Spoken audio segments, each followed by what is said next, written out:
मुसलमानों में जैसे सैयद है, सैयद कर सकता है अंसारी से, शेख से कर सकता है, सिर्फ मुसलमान होना चाहिए। बिरादरी कास ये शादी को माने नहीं। इस चीज को तोड़ने के लिए आप अलैहिस्सलाम ने शादी की थी कि ताकि मुख्तलिफ कबाइल के बीच में, मुख्तलिफ कास्ट के बीच में, एक धर्म के मुख्तलिफ कास्ट के बीच में शादी की जा सकती। एक हिकमत तो ये, दूसरा हिकमत ये था, दूसरी ये आप अलैहिस्सलाम ये चाहते थे कि अलग अलग दूसरे बड़े बड़े खानदानों में या इलाके में जितने भी कबाइल थे सबसे शादी करेंगे तो सबको एक साथ जोड़ लेंगे और इस्लाम की सरबलंदी के लिए थोड़ी सी हिम्मत और तक़वियत मिलेगी। इसीलिए भी आप अलैहिस्सलाम ने शादी की थी। आपने गरीब औरत से भी शादी की, आपने मालदार औरत से शादी की, आपने अपने से ज्यादा उम्र की औरत से शादी की और कम उम्र की लड़की से शादी की। अगर किसी की उम्र 12 साल, अगर किसी लड़के की उम्र 20 साल है, उसके सामने 40 साल की उम्र आ जाए, 25 साल का जवान 40 साल की औरत आ जाए तो क्या निकाह कर सकते हैं? बिल्कुल कर सकते हैं। जो कि अम्मा आयशा और अम्मा खदीजतुल कुबरा मोहम्मद रसूलुल्लाह की जिंदगी देख ले। अगर कोई ये चाहे बहुत ज्यादा उम्र की औरत से शादी कर सकता है, कोई कर सकता है, जैसे अल्लाह के नबी और हजरत सौदा रज़ी अल्लाह तआला अन्हा। क्या कोई बाहर दूसरे मुल्क में जाकर दिल्ली के अंदर शादी कर सकता है? कर सकता है। जो कि आप अलैहिस्सलाम ने कबीले औस और हजरत और दूसरे इलाकों के अंदर आपने शादी की थी, गरीब घराने में, ऊंचे घराने में, ताकि पूरी दुनिया वालों को यह पैगाम दे सके कि अगर लड़का गरीब है, अगर उसकी बीवी मालदार है तो निकाह हो सकता है, या लड़का मालदार है बीवी गरीब है तो निकाह हो सकता। ये तमाम के तमाम अगराज़ और मक़ासिद थे। दुनिया वालों कोई और मकसद नहीं था। मेरी तकरीर को सुनना और गौर करना, यही मकसद मोहम्मद रसूलुल्लाह सल्लल्लाहु अलैहि वसल्लम का था।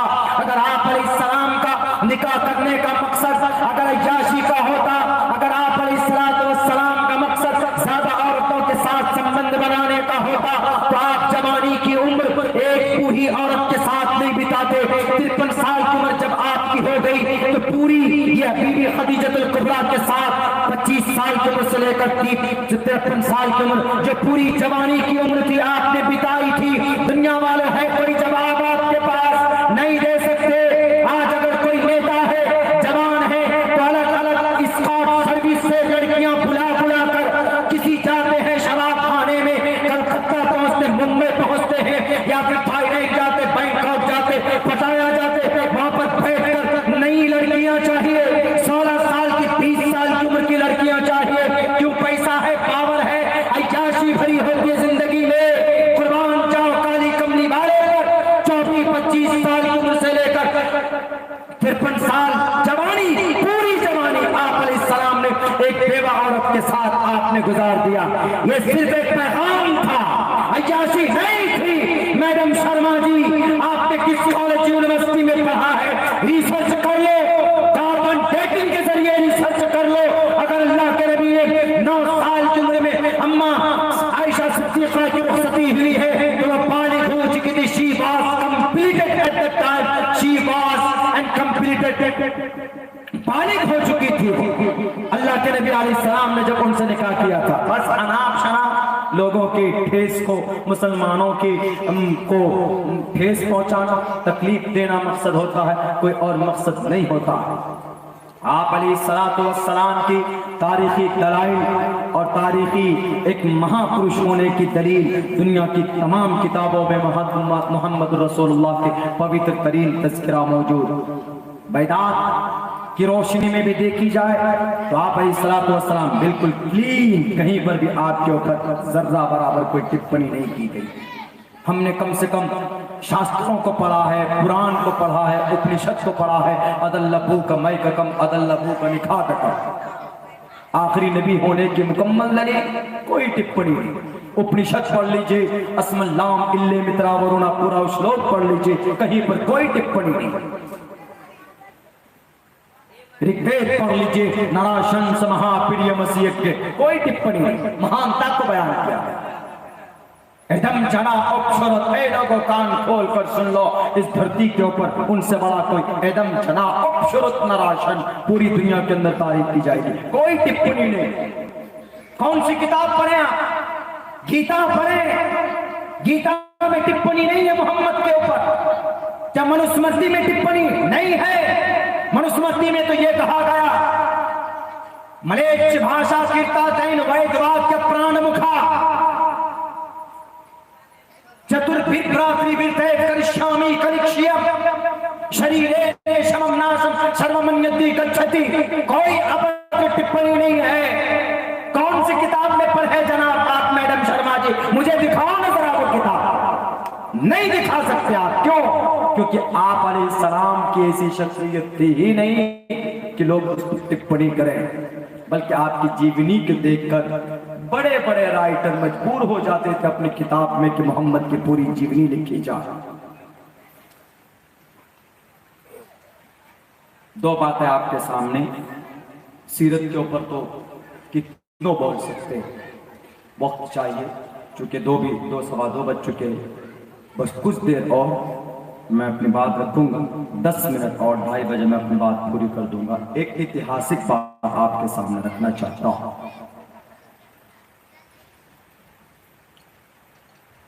जो बहुत ज्यादा इंपॉर्टेंट और जरूरी है। कई बयानों में कई जगहों के ऊपर बोलना हुआ है, लेकिन यहां पर भी मैं आप लोगों को बोल रहा हूं, और हमारे हिंदू भाई अगर सुन रहे होंगे तो उनको भी मैं बताना जरूरी समझता हूं। हम इस देश में रहते हैं, इस देश में हम पर डायरेक्ट फैसला किया जाता है। किन के आधार पर हम पर डायरेक्ट फैसला हो जाता है? हमारे बादशाहों को देखकर। हमेशा याद रखें मेरे हिंदू भाइयों, बादशाह का कोई धर्म उमूमन नहीं रहा है। मैं क्या बोल रहा हूं? एक दो बादशाह ऐसे थे जो धर्म परस्त थे, लेकिन हमेशा से बादशाह का कोई धर्म नहीं होता। मुस्लिम बादशाह के खिलाफ मैदान में आए, हिंदू बादशाह के खिलाफ मैदान में। बादशाह का एक ही धर्म होता, गद्दी। टोटल पार्टियों का एक ही मकसद होता है, क्या?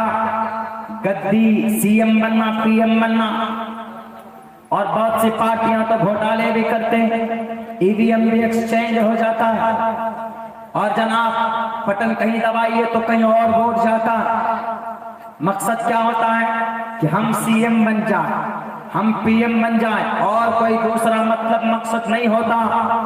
यही मकसद होता है, हम जीत जाए बस। उनका धर्म क्या है? कुछ देखेंगे ना आपने देखा होगा, टोटल का टोटल नेता है, इलेक्शन का टाइम आता है तो क्या बन जाते? सेक्युलर बन जाते। मुस्लिम नेता है, मंदिर में भी चले जाएंगे, वहां पर जाकर दूध चढ़ाते हैं। हिंदू नेता है तो वो भी मस्जिद में चले जाएंगे टोपी लगाकर।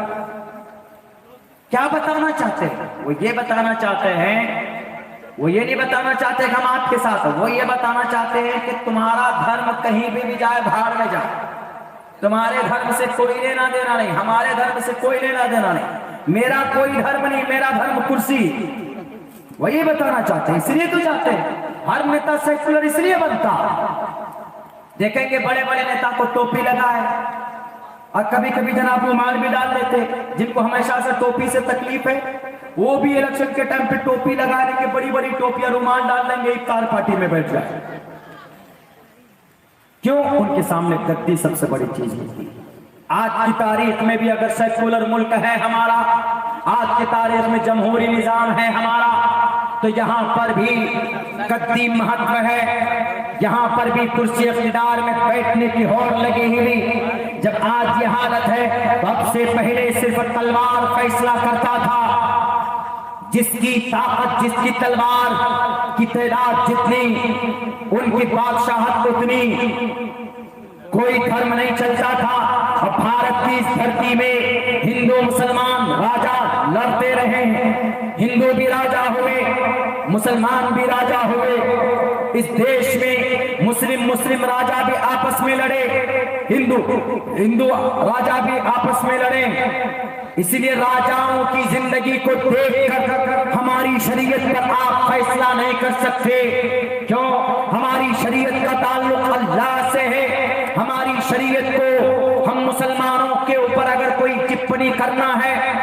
सबसे पहले कुरान को पढ़िए। इस्लाम को जानना है तो शरीयत को पढ़िए, मोहम्मद को पढ़िए, कुरान को पढ़िए, बुखारी पढ़िए, अबू दाऊद पढ़िए, तिरमिजी पढ़िए, नसई शरीफ पढ़िए, इब्ने माजा पढ़िए। अगर आपको तारीख, अगर आपको इस्लाम को जानना है तो अब अबू बकर सिद्दीक को पढ़िए, उमर फारूक को पढ़िए, उस्मान को पढ़िए, अली को पढ़िए, हसन हुसैन को पढ़िए, साद को पढ़िए, अब्दुल रहमान को पढ़िए, तलहा को पढ़िए, जुबैर को पढ़िए, और साद सईद को पढ़िए, अब्दुल रहमान औफ को पढ़िए, अबू उबैदा को पढ़िए, मुसअब बिन उमैर को पढ़िए। आपको इस्लाम को जानना है तो बादशाहों को मत पढ़िए, इसलिए बादशाहों का कोई धर्म नहीं होता, उनका कोई मजबूत कॉन्सेप्ट नहीं होता। अगर होता उनका कोई मजबूत कॉन्सेप्ट तो इस धरती के ऊपर जलालुद्दीन अकबर, जलालुद्दीन हुमायूं का बेटा अकबर बादशाह, वो अगर धर्म परस्त होता तो उनके सामने में खड़े होकर मुजद्दिद अल-फसानी ने कहा था कि अकबर तुम मुसलमान हो लेकिन तुम धार्मिक नहीं हो, तुम मुसलमान सिर्फ नामी हो, तुम एक बादशाह हो, तुमने नई शरीयत लॉन्च करने की कोशिश की कुरान के मुकाबले में। अकबर का नाम लेकर हमको बदनाम किया जाता है। अकबर हमारा शरीया, हमारा रोल मॉडल नहीं है। अकबर ने तो एक नया दीन लॉन्च करने की कोशिश की थी। अगर अकबर सही दीन का रहनुमा और रहबर होता तो मुजद्दिद अल-फसानी रहमतुल्लाहि अलैह सामने खड़े होकर उनको ललकारते नहीं और फिर उनके बातिल अकाईद था पर्दाफाश नहीं करते, लोगों के सामने में विरोध किया, फतवे लगाए अकबर के ऊपर कि तुम जो नया दीन ला रहे हो जो कुरान और हदीस और शरीयत के खिलाफ है, we are not able to accept and this is not useful for the whole Islam, the Muslim, and this is very dangerous for the next generation। तो उन्होंने कहा कि ये बहुत ज्यादा खतरनाक हो सकता है, ये शरीयत कुरान, मौजूदा कुरान शरीयत के खिलाफ है। उस दीन का नाम क्या था? दीने इलाही। अकबर बादशाह था, हम उसको रोल मॉडल नहीं मानते। क्यों? वो एक तरफ कुरान को लेकर और कुरान में नई बातें, नई तहरीर, वो क्या समझता था?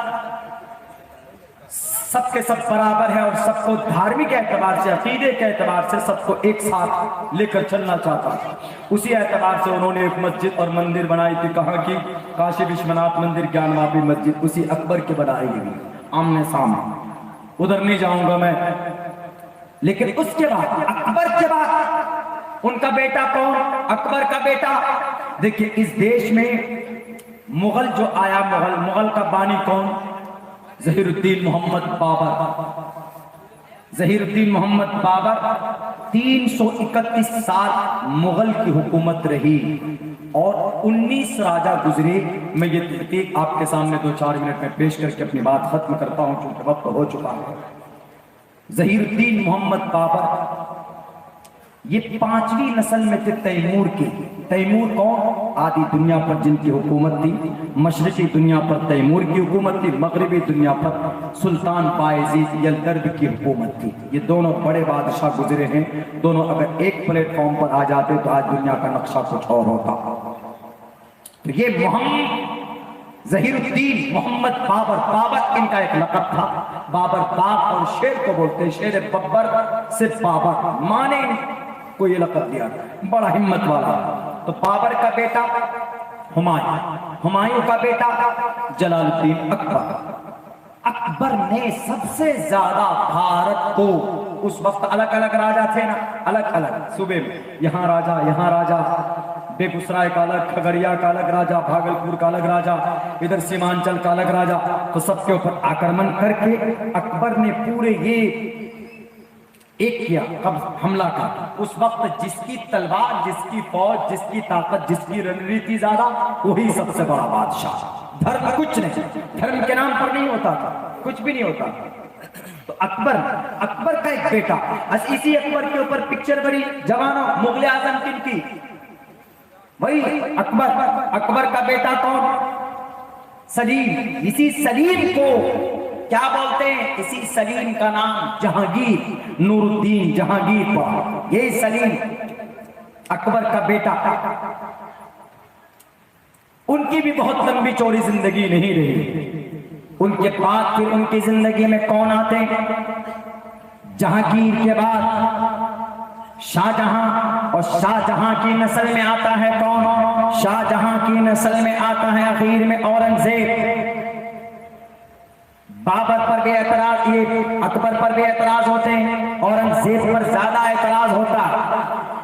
औरंगजेब जब इस मुल्क में आया, जब इस मुल्क में विराजमान हुआ, औरंगजेब के जमाने में पूरी दुनिया की जीडीपी तरक्की की एक कोड वर्ड है। जीडीपी का मतलब gross domestic products, growth GDP, G growth, D domestic and P product. कितनी तरक्की और कितनी कमाई देश, जीडीपी।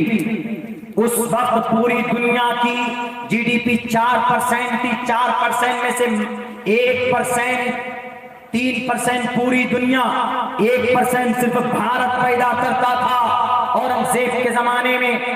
और ये वो औरंगजेब था जो था धर्मपरस्त, धार्मिक था, लेकिन धर्म के नाम पर किसी को तकलीफ नहीं दी, बल्कि इतना ईमानदार बादशाह आज तक तारीख की किसी बड़ी किताब में नहीं लिखी।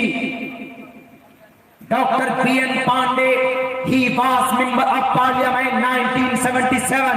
1977 में डॉक्टर बीएन पांडे पार्लियामेंट के मेंबर थे। उन्होंने कहा कि औरंगजेब पर जितने इल्जामात लगते हैं वो गलत है, इसलिए कि औरंगजेब इतना ईमानदार था। जब उसकी मौत का वक्त करीब आया तो उन्हें अपने वसीयतनामा को निकाल कर जब दिया उनकी बीवी आलिया बेगम ने, तो उनकी वसीयतनामे को पढ़िए तो आपके आंखों से आंसू निकलेंगे। ये औरंगजेब वो था जो इतनी बड़ी दौलत का, पूरे अखंड भारत का, पूरे भारत को अखंड बनाने वाला कोई मात्र बादशाह था।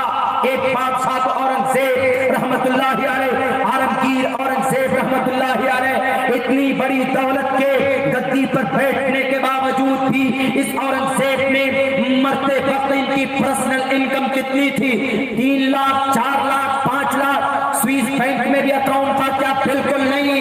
बल्कि आज की तारीख में इन नेताओं को आवाम के टैक्स से 10 लाख रुपए की सूट पहनते हैं, 3 लाख रुपए का कलम और पेन इस्तेमाल करते हैं, एक सफर में करोड़ों रुपए खर्च होता।